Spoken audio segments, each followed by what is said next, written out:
Hello friends, welcome back to my channel. So today we are going to discuss another lead code problem, and the problem title is jump game. So what is given in the problem description?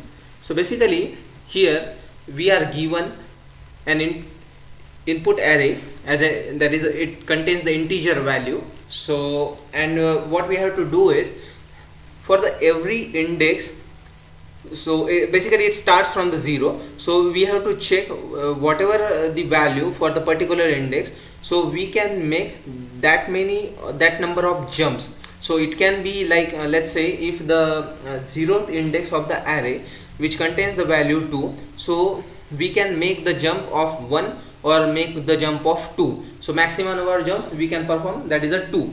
So this way we have to check whether we are able to reach the end of the array, that is the last index of the array. If it is the case, then the output the output we have to return is true. If it is not possible, so in that case the output has to be the false value.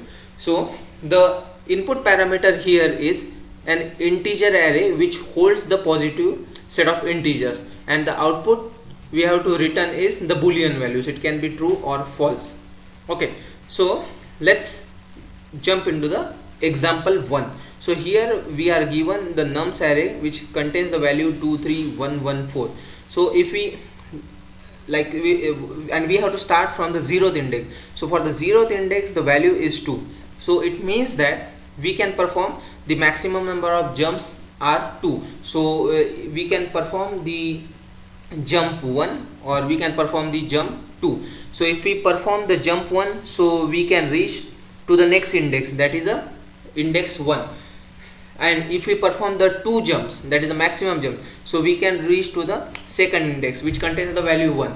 So if we perform only 1 jump, so in that case the value for the index 1 is 3, and from the 3 if we can perform, let's say, the maximum number of jumps, so this is a 1, this is a 2, and this is a 3. So here the pointer reaches to the last location of the array, so condition gets satisfied, and in this case we return the output as a true.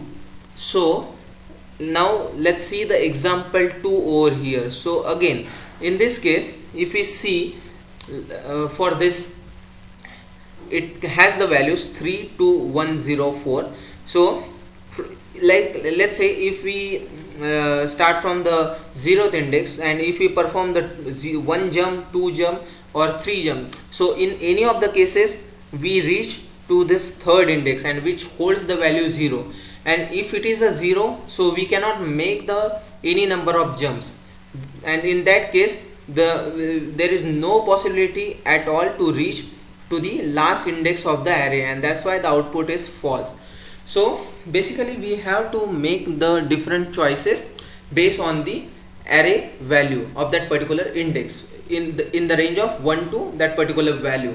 So in any of the value, if we get or if we reach to the last index of the array, then we just simply return the output as a true, otherwise it will be a false.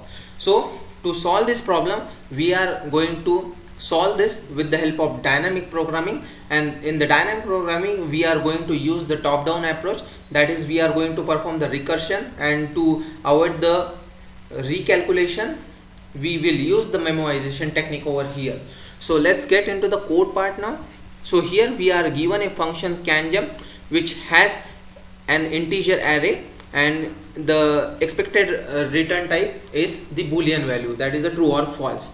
So here what I am doing is, first I am calculating the length of my array, then I am creating this memoization, one dimensional memoization array which holds the number of elements, that is simply the size of the nums array. Then I am initializing this memoization array with the -1. I will come to this part why I am doing this case over here. After that I am calling this dfs function which has the 3 parameters. One is the nums array, then the length of that nums array, and the start index, that is 0, and again it returns the boolean value only. So coming to the base case part, as soon as we reach to the last index, so array is a zeroth base index, so it, like if it is a has the length 5, then the last index is considered as a 4. So that's why this n minus 1 case is written over here. So in that case it should return the output as a true. And after that, if it is not the case, if it is lesser than the last index, so I am collecting the value of that particular index from the nums array, and then I am checking this whether that value is 0. If it is 0, then there is no possibility to move further, and in this case the output has to be false. If it is not the case, if it holds the value that is positive value, so first I am checking whether the value is pre-calculated. So to do that check, I am checking whether it is not calculated previously, so it will be having the -1 value.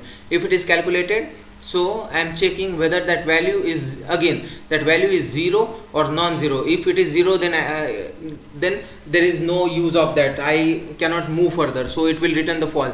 If it is non-zero, then I can make the further choices, so that's why it returns the true value. Now coming to the next part, here I am defining this boolean variable b initially set to false. And now what I have to do is, let's say if my I am at the position 0, and if I have for the 0th index in the nums array I am having the value 2. So here my jth loop starts from 1 to max to the 2 steps, so that's why this less than or equal to condition is performed over here. So maximum number of jumps can be 1 or 2. So here I am using this OR operation. So whatever result is pre-calculated for that DFS function for the jth value, so for that particular index I will consider, like first for the this is I is 0 and this is j is 1, so first it will check for this 1 plus 0 is 1. Next time again for the next call it will perform 1 plus 1 2 for the second step. So this way I will keep checking the whatever the value is reachable, and for any of the value, if it whatever the value is there for that particular DFS call, if it is true, then I will store the value 1 in my memoized table, otherwise it will be 0. If it is false, then I cannot make the further moves. Okay, and again one more condition is there. So let's say if I am successfully able to reach to the last index of that particular array, so in that case I don't need to do the further computation, and I will simply perform the break operation over here, and it will return the final value as a true over here. Otherwise I can keep on performing the jumps as long as this possible steps can be performed till the less than or equal to the v condition, and v holds the value of the integer array. So that's the overall logic over here. Let me run this program. Just a minute.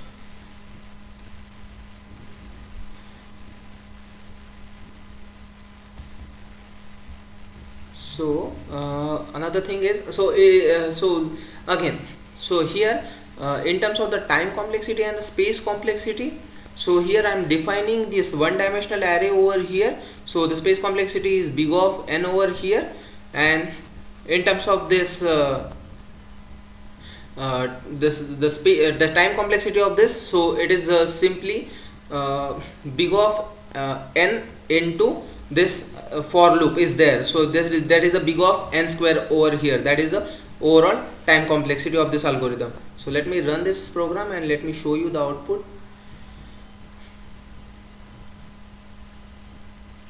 Yeah, so here the runtime is 1417 as a milliseconds, and let's see the test cases.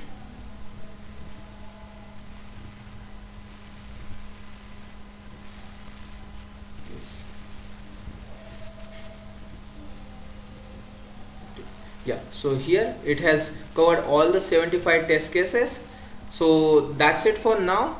If you have any queries with respect to this problem, so you can comment me in the comment section, and if you want the solution of this program, so you can check out the description section. I have uploaded the GitHub link over there.